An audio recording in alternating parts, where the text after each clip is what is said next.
Nag-bake nga pala sila ng season.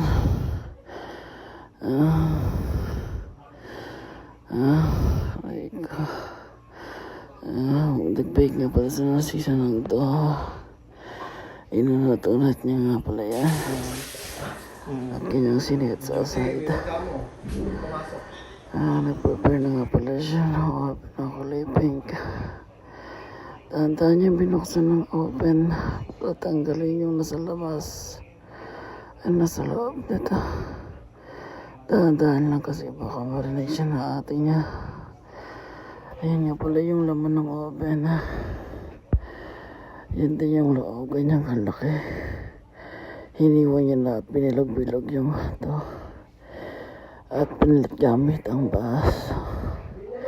Nilagyan ng regla na galing sa kanilang ate. Dugo galing sa aso. Nilagyan ng cheese na bulok. Yan ang gamit namin. Ayan na. Binig na namin sa ilalim ng lamesa. Pinasok na. Ayun, hintayin niya. Sinatin ng 25 minutes. Hanggang sa naluto. Inilabas niya na. Ayan. Habang nainit-init pa. Sinungkit niya na yung lapad na siya. Habang kulit.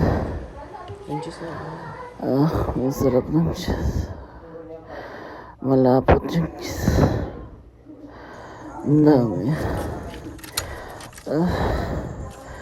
Pinatikim niya na. Pinatikim niya sa mga talaga. Tulog yung gina. Alag. Pinatikim niya na sa mga natutulog na tao. Tulugan. Ginising ka na. Ito yung tinapa namin. Ginising pa niya. Ito. Pero kunwari patikim ng ginawa. Hindi masarap na tinapay. Yun ang ginawa namin ng tinapay. Test mo kung... Yung nguya niya na. Yung ginuya-nguya.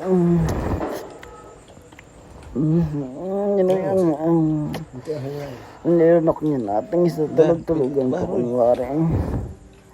Ginising ko pa rin ng isa. Kahit tulog-tulugan na. Anong kulang? Ay, nagkalsa pa siya, oh. Kulay puti nga pa rin kilap. Sir, pizza yan. Sabi niya masarap po ito. Kuntihan mo lang. Tapos tinikman niya na. Pinunit niya na nga ang tinanong. Sarap siya. Sinubo niya nga. Napanguya siya. Isa pa daw. Ang sarap daw. Lahat? Ayan, pero tikim na nga rin. Wala po tinikman niya. Masarap. Tinikman niya na. Masarap. Tanga mo siya kasi para daw tanga yung ginawa namin. Parang mukha daw tong regla na galing sa ibang tao. Sobra naman siya sa natawa-tawa. Parang hindi naman ito masarap.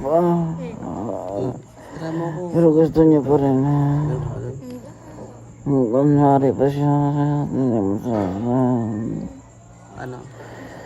Ginangan kaya niya naman. Sarap? Hanggang tumatawa lang yung sasabi niya, hindi naman daw masarap. Pero may bobogism, talagang gawa naman. Ay, sinubon niya rin ng marami. 25 Nilahat-lahat niya rin naman ang gawa namin. Bili na kayo bukas. Hanggang tinakbo niya na yan sa labas. Sa loob pala. Hindi ko maniwala, no? Ano nga eh. Hindi ba